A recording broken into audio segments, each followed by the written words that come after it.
प्यारे बच्चों, जैसा कि आप जानते होंगे कि बिहार सचिवालय सेवा बीपीएससी एवं अन्य प्रतियोगी परीक्षाओं में हाल की परीक्षाओं के प्रश्न पत्र का अवलोकन करते हैं तो हम पाते हैं कि जो साइंस का जो पोर्शन है वो अब ज़्यादातर आने लगा है। इस कड़ी में हम आपके बीच हाजिर हैं केमिस्ट्री को लेकर। आइए, केमिस्ट्री क्या पढ़ाई करनी है। देखिए, सबसे पहले हम लोग आते हैं मैटर पढ़ते हैं। ये जो मैटर है वो याद रखिएगा सामान्यतया 3 अवस्था में पाई जाती है। अब मैंने सामान्यता क्यों कहा? यदि कोई पूछे कि पदार्थ की कितनी अवस्थाएं हैं तो आप लोग 5 आंसर मारेंगे, लेकिन सामान्यतया पदार्थ की 3 अवस्था ही है। एक नंबर जो है ठोस है, जिसको सॉलिड कहिए, सॉलिड। दूसरा है द्रव, लिक्विड, और तीसरा जो है गैस।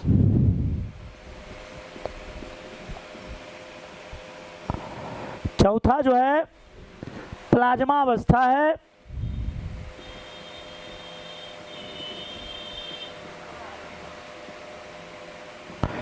और 5वां जो पॉइंट है वो याद रखिएगा कि बोस,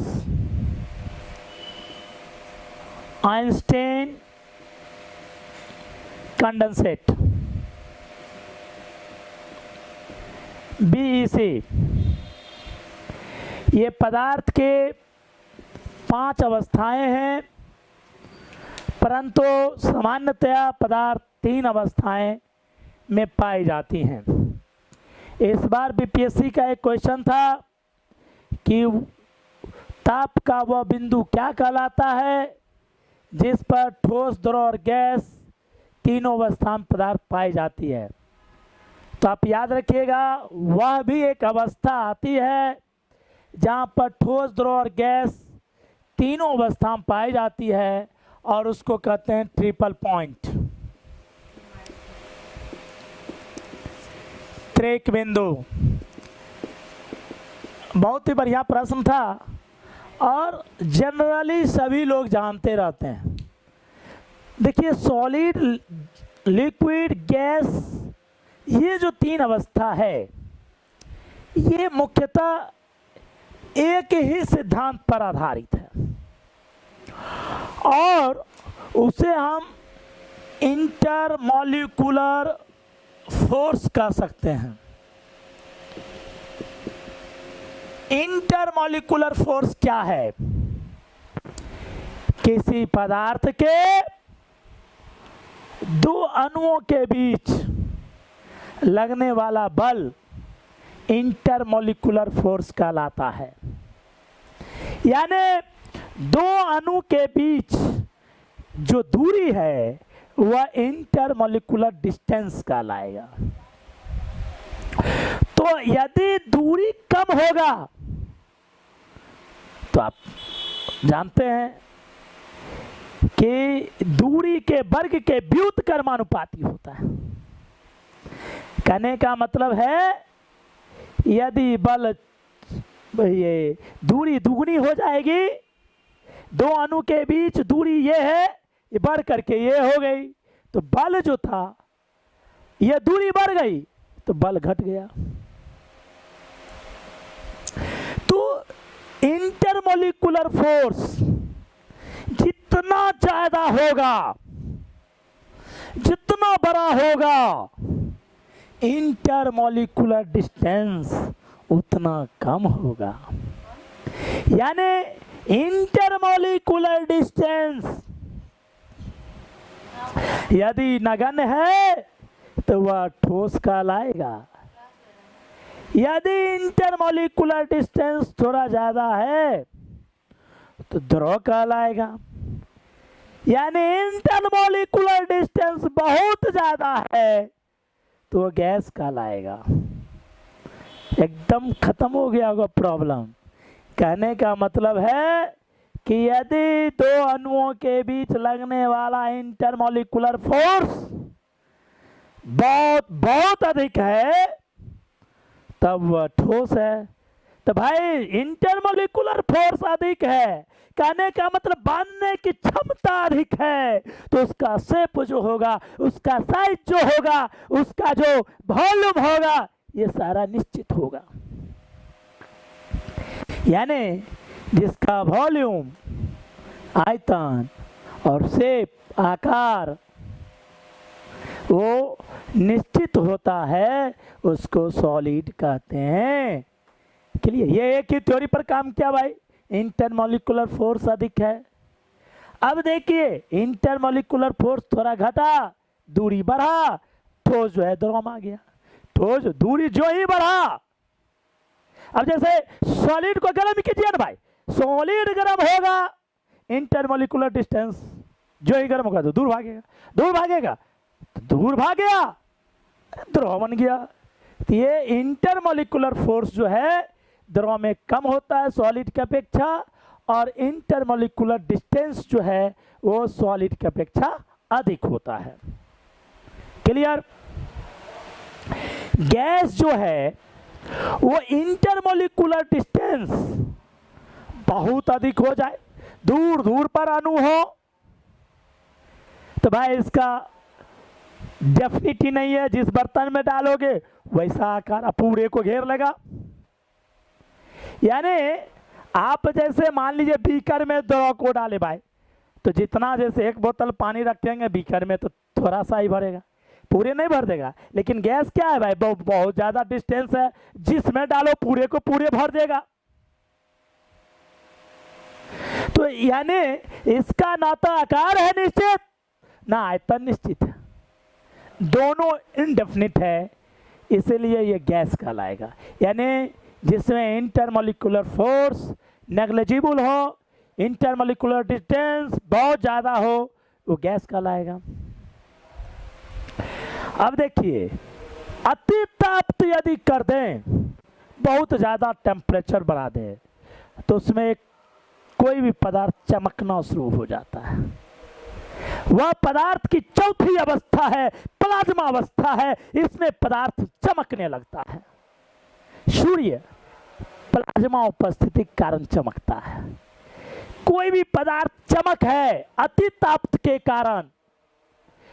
एक ऐसा टेम्परेचर आता है, किसी भी पदार्थ का एक ऐसा टेम्परेचर आता है जहां पर वह चमकने लगता है भाई, ये पदार्थ की चौथी अवस्था है, इसको प्लाज्मा अवस्था कहते हैं। ठीक है? प्रश्न पूछेगा कोई कि भाई पदार्थ में चमक, तो आप कहिएगा प्लाज्मा अवस्था के कारण। किस अवस्था के कारण पदार्थ चमक होती है? प्लाज्मा अवस्था के कारण होती है। अब है पांचवा अवस्था, कहता है कि देखिए जैसा कि आप सबों को पता है कि अति निम्न ताप पर एक ऐसा टेम्परेचर जिससे नीचे टेम्परेचर अब संभव नहीं है भाई, उस टेम्परेचर को यदि कोई पदार्थ प्राप्त कर लेता है तो जितने भी पदार्थ हैं वो एक ही गुण को प्रदर्शित करने लगते हैं। यानी काफी अति निम्न ताप पर पदार्थ की एक पांचवी अवस्था है, उसको कहते हैं बोस-आइंस्टीन कंडेंसेट अवस्था। तो बिल्कुल क्लियर हो गया, ठोस, द्रव, गैस, प्लाज्मा अवस्था और बोस-आइंस्टीन कंडेंसेट अवस्था, ये पांच अवस्था हैं। बतलाइए सॉलिड में होते हैं कि भाई जिस समय, अब देखिए सॉलिड इंटरमोलिकुलर फोर्स ज़्यादा होगा, फोर्स ज़्यादा होगा भाई, तो स्वाभाविक है कि कम से कम आयतन उसके पास वो संपृक्त कर लेगा। तो ठोस को दबाया उतना नहीं जा सकता है। गैस है, वॉल्यूम बहुत ज़्यादा है, दाब पर आ दो, वॉल्यूम कम हो जाएगा, तो इसको दबाया जा सकता है। इसके घनत्व उच्च होंगे, इसके घनत्व द्रव के अपेक्षा, द्रव का जो घनत्व होगा ठोस के अपेक्षा कम होगा, और गैस का घनत्व होगा द्रव के अपेक्षा कम होगा, तो सबसे कम घनत्व गैस वाला का होगा।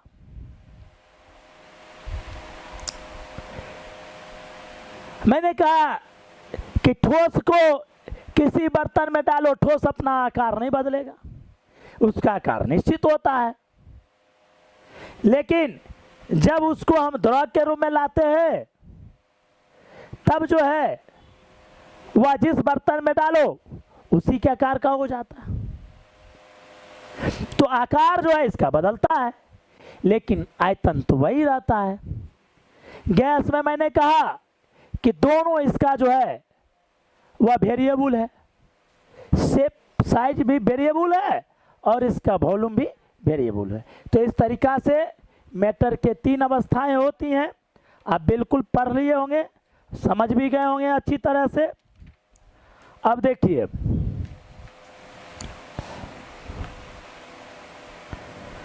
मैं एक बात कहना चाहूँगा कि जो भी हम लोग पढ़ रहे हैं, ठोस, द्रव, गैस, प्लाज्मा, बोस-आइंस्टीन, ये मैटर की अवस्थाएं यानी पदार्थ की अवस्थाएं हैं। अब मैं ये बतलाने वाला हूं कि पदार्थ जो है वो किन किन रूपों में पाया जाता है, इसके बारे में आते हैं। समझ रहे हैं ना? देखिए, अब जितने भी पदार्थ आप हैं, यदि उसमें एक ही प्रकार का परमाणु पाया जाएगा, एक ही प्रकार के परमाणु यदि पाए जाएंगे, ये याद रखिए, एक ही प्रकार के परमाणु यदि पाए जाएंगे तो वैसे पदार्थ तत्व यानी एलिमेंट कहलाते हैं। काफी इंपॉर्टेंट है भाई। लोहा एक तत्व है, लोहा एक तत्व है, क्यों? क्योंकि लोहा में लोहा परमाणु पाया जाएगा, लोहा में तांबा परमाणु नहीं पाया जाएगा, लोहा में पीबी परमाणु नहीं पाया जाएगा, लोहा में हाइड्रोजन परमाणु नहीं पाया जाएगा। इसीलिए लोहा एक तत्व है, लोहा एक एलिमेंट है, क्योंकि only one type of atom occurred in any matter is known as element। Clear है? आगे आते हैं हम लोग। कहता है कि जिनमें एक से अधिक प्रकार के परमाणु पाए जाते हैं, एक से अधिक प्रकार के परमाणु पाए जाते हैं, परंतु उन परमाणुओं का अनुपात यदि निश्चित हो तब वह कंपाउंड होगा, यौगिक। काफी इंपॉर्टेंट। जल एक यौगिक है, जल एक यौगिक है, कंपाउंड है। क्यों? क्योंकि जल को आप H2O लिखते हैं, इसमें हाइड्रोजन का परमाणु भी है, ऑक्सीजन का भी परमाणु है, और ये वॉल्यूम के अनुपात रेस में 2:1 होता है, जबकि भार में 1:8 होता है। निश्चित है ये जो रेशियो है, चाहे वॉल्यूम की दृष्टिकोण से कह सकते हो या वेट के दृष्टिकोण से कह सकते हो, ये निश्चित है। इसीलिए जल जो है, वाटर जो है, एक कंपाउंड है। बिल्कुल समझ गए होंगे। एक ही प्रकार का जब एटम पाया जाएगा तो वह एलिमेंट होगा। एक से अधिक प्रकार के एटम पाए जाएंगे, लेकिन उनका जो है वॉल्यूम या वेट के अनुसार यदि हमारा डेफिनेट है रेशियो तो वह कंपाउंड होगा। तीसरा है मिश्रण। मिश्रण मिश्रण का मतलब क्या हुआ? मिक्सचर। कहने का मतलब हुआ कि जैसे एक ही प्रकार के परमाणु नहीं, एक से अधिक प्रकार के परमाणु पाए जाते हों, एक से अधिक प्रकार के परमाणु पाए जाते हैं, लेकिन उनका जो है मैंने बतलाया कि रासायनिक संगठन की दृष्टिकोण से उसका वेट और वॉल्यूम एक निश्चित एक डेफिनेट रेशियो में होता है। यहाँ कोई डेफिनेट रेशियो नहीं है, ठीक है, तो वो क्या कहलाएगा? मिश्रण कहलाएगा। ठीक है, तो इस तरीका से हम लोग पढ़े कि जो पदार्थ है वो 3 रूपों में पाया जाता है। एक तो बिल्कुल याद रखिएगा तत्व है, दूसरा यौगिक है, तीसरा मिश्रण है। वायु एक मिश्रण है, याद रखिएगा। वायु क्या है? एक मिश्रण है, क्योंकि इसमें दष्ट भी पाया जाता है, इसमें ऑक्सीजन है, नाइट्रोजन है, फास्फोरस, माने सब चीज है इसमें, इसीलिए ये मिश्रण है। वायु एक मिश्रण है। कार्बन डाइऑक्साइड भी है इसमें न, लेकिन कार्बन डाइऑक्साइड क्या है?